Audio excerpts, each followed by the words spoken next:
Pada zaman dahulu, di sebuah daerah yang dikenal sebagai Mandar, berdirilah sebuah kerajaan megah yang letaknya tersembunyi di kawasan pegunungan. Keindahan alam di sekeliling istana begitu memukau, dihiasi bunga-bunga warna-warni dan tumbuhan yang tumbuh subur mengelilingi bangunan kerajaan. Di tengah istana, terdapat sebuah kolam pemandian besar yang airnya begitu jernih, sejuk, dan menyegarkan. Tempat ini menjadi salah satu bagian istana yang paling menawan, ibarat permata di antara hamparan taman yang luas. Suatu hari, setelah hujan membasahi bumi, muncul pelangi yang membentang di langit tepat di atas istana. Kejadian ini tak hanya membawa keindahan visual, tetapi juga menyebarkan aroma harum yang lembut dan memikat ke seluruh penjuru istana. Anak raja yang sedang berada di istana mencium aroma tersebut dan merasa penasaran. Ia bertanya-tanya dari mana bau harum itu berasal, sebab tak ada bunga yang baru mekar ataupun dupa yang dinyalakan.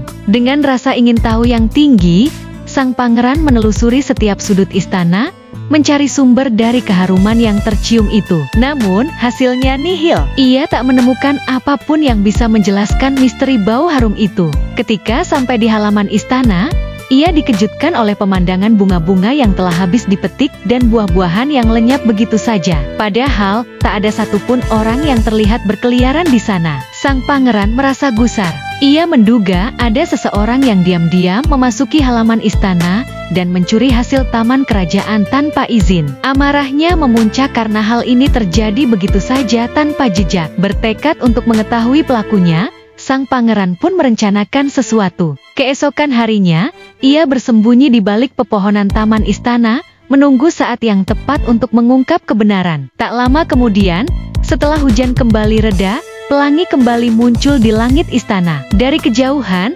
terlihat 7 ekor burung merpati yang terbang mendekat ke arah halaman. Secara ajaib, merpati-merpati itu berubah menjadi 7 orang bidadari cantik yang tertawa riang, dan saling bercengkerama sambil memetik bunga serta buah-buahan di pekarangan. Sang pangeran terkesima. Ia belum pernah melihat makhluk seindah mereka.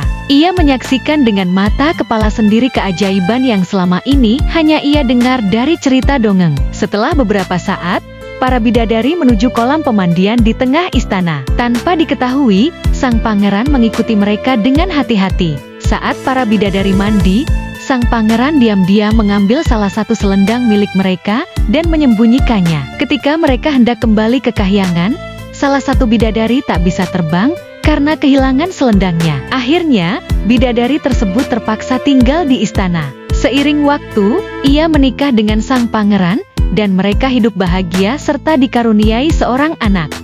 Namun, pada suatu hari, saat sang pangeran tengah bepergian, sang bidadari menemukan kembali selendangnya yang tersembunyi di sudut kamar. Hatinya berkecamuk, tetapi ia tahu bahwa ia harus kembali ke asalnya. Sebelum terbang kembali ke kahyangan, ia menyerahkan anaknya kepada sang pangeran dan berpesan bahwa jika kelak rindu, mereka cukup menatap pelangi yang muncul usai hujan. Gerakan indah sang bidadari saat terbang diyakini masyarakat sebagai asal-usul tari patudu. Tarian yang kini menjadi simbol penyambutan tamu kehormatan dalam budaya Mandar.